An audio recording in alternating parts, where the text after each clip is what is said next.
buhay to. Si Fiang Smith at JM Ibarra ay parehong naging housemates sa Pinoy Big Brother, Gen 11 noong 2024 at doon nagsimula ang kanilang kilig-tambalan na tinatawag na JM Fiang.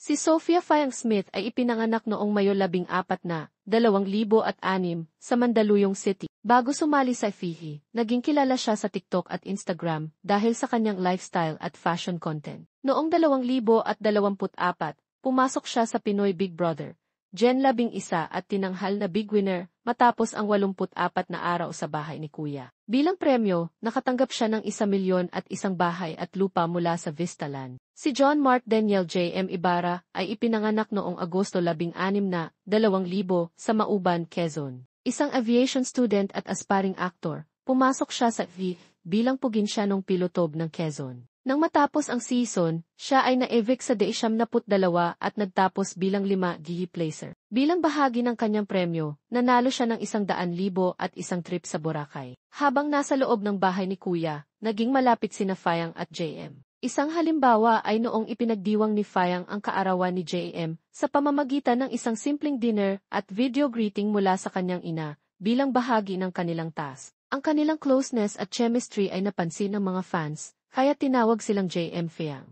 Matapos ang patuloy na sumikat sina Fiang at JM. Si Fiang ay naging brand ambassador at patuloy na lumalago ang kanyang social media presence. Samantalang si JM naman ay patuloy na sumusunod sa kanyang pangarap sa showbiz. Congrats at good luck sa career nyo, Jim Fiang. Girlfriend ko napunta sa topic namin na what if nagka-love team nga dito.